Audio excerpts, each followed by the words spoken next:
السلام عليكم saaxiibayaal isu soo nool wanaagsan waxaan rajaynayaa inaad wanaagsan tihiin sida waan ka soo aragteen waxaynu ka hadlaynaa filimada upcoming movieska ah ama soo baxaya bisha June sanadan aynu ku jirno 2024 sida caadada summertime-ka ama xagaaga waxaa soo baxa filimada ugu miisaanka culus sanadkaas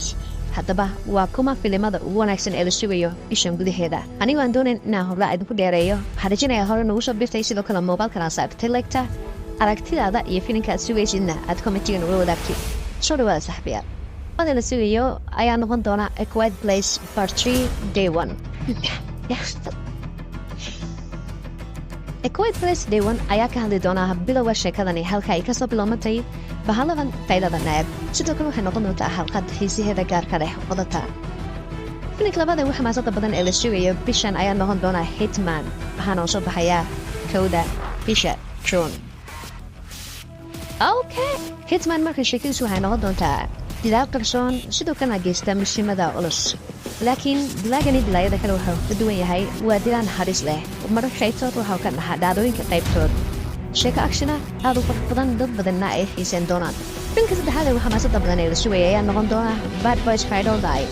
oo soo baxaya 7 bisha June qaybtan afraad waxay noqon doontaa qaybka xamaasad badan saddexdii xalqadood ee hore yacni dadka falanqeeyaasha ay waxay qiimeynayaan ama ay qiyaasayaan in saddexdii xalqadood hore haddii xataa la isku soo daro ay ka xamaasad badnaan doonto xalqadan afraad ee soo baxaysa bishan June 7 haddaba dajimiska waaweyn ee Will Smith iyo sidoo kale Martin Lawrence waxaan uga fidnaa filim aad miisaan culus action ah sidoo kalena madadaaladiisu ay aad wanaagsan tahay filmka afraad isaguna buugaysa wata ee la sugaya bishan ayaa noqon doona The Watchers oo soo baxaya 7 June filimkan runtii waxaa helay qiimeyn fiican inta uu soo bixin kahor sababta shirkadu waxay isugu jiri doontaa adventure horror fantasy iyo noocyo badan oo kala duwan dad badanna waxay xiiseen doonaan daawashadiisa runtii filimkan waa filim isaguna saameyntiisa wata marka loo eego bishan filimada soo baxaya filimka shanaad ee xamaasada badan ee la sugaya bisha June ayaa noqon doona 100 Birds oo soo bixi doona 5 bisha June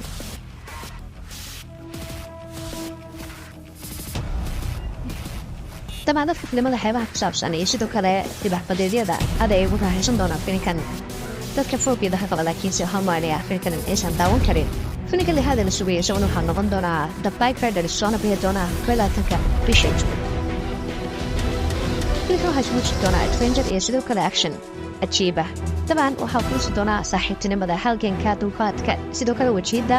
tawadaha nololeed ee qofku wajihi karayo weliba marka uu yahay mootoley aad ayuu wanaagsanaan doonaa filimkan waxaa laga rajo qabaa inuu noqon doono mid ka mid ah filmadii ugu wanaagsanaa ee la wajo bishan gudaheeda filimka toddobaad la sugayay bishan ayaa noqon doona Horizon soona bixi doona 18 bishan June premiere Horizon waxaa ka hadli doonaa bilowgii halgankii Mareykanka iyo Indianiski yacni dadkii laga qaaday Mareykanka siday isu wajaheen dadkii reer galbeedka ahaa sheekadiisu waxay soo yara shabaxdaa Killers of the Flower Moon filimkeen daawanay sanadii hore waxayna ku saabsanaan doontaa reer galbeedka white menka iyo sidoo kale red Indianiska طبعا anigu aad ayaan u helaa filmada westernka marka la yiraahdo sheekadoodu aad ay xamaasad u leedahay kaalinta sideed waxaa nagu jira filimka la magacaabay kalkii 2 طبعا waa barabaas iyo filimkiisi miisaanka culus ahaa waxaana soo baxaya 17 bisha June barabaas markaan waxaa laga sugayaa filim uu adadiisa cajiib yahay sidoo kalena adventure ah iyo action plus trailer waxaa filim laga rajo qabo inuu guud ahaan India waa daraf fiican ka dhigo iyo sidoo kaleba caalamka sheekadiisuna aad u xiiso badan tahay kala duwan tahay sheekooyinka hore ee reer India ee filimada ku yaqaaneen jansigal waxaa nagu jira filimka la magacaabay Agent Recon soona baxaya 12 bishan June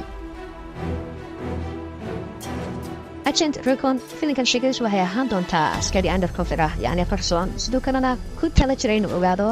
sida ka dambaysa mishimada Canada gudaha New Mexico filim aad cajiib ah sidoo kalena wata xamaasadiisa gaarka ah kaalintamada waxaa nagu jira kaalinta ugu dambaysa filimka la magacaabay Life After Fighting soona baxaya 7 bishan June filimkan waxaa noqon doonaa dagaalyahan hore ku takhasusay martial artiska markaanse ka fadhiistay dagaalada balse wuxuu dib ugu noqon doonaa markii la afduubto laba ka mid ah ardaydiisa si uu badigoobo labadan arday waxaa u qasban yahay ciyaarihii hore uga fadhiistay inuu dib ugu laabto markan filaad cajiiba runtii actiona dadkuna ay sugayaan daawashadiisa ugu dambayn aad iyo aad ayaad umahadsantahay haddii aad kasoo gaadhay waxaan rajaynayaa muuqaalka like saartay sidoo kalena aragtidaada iyo filinkan sugaysidaad nagula wadaagtid dhanka commentiga mahadsanidin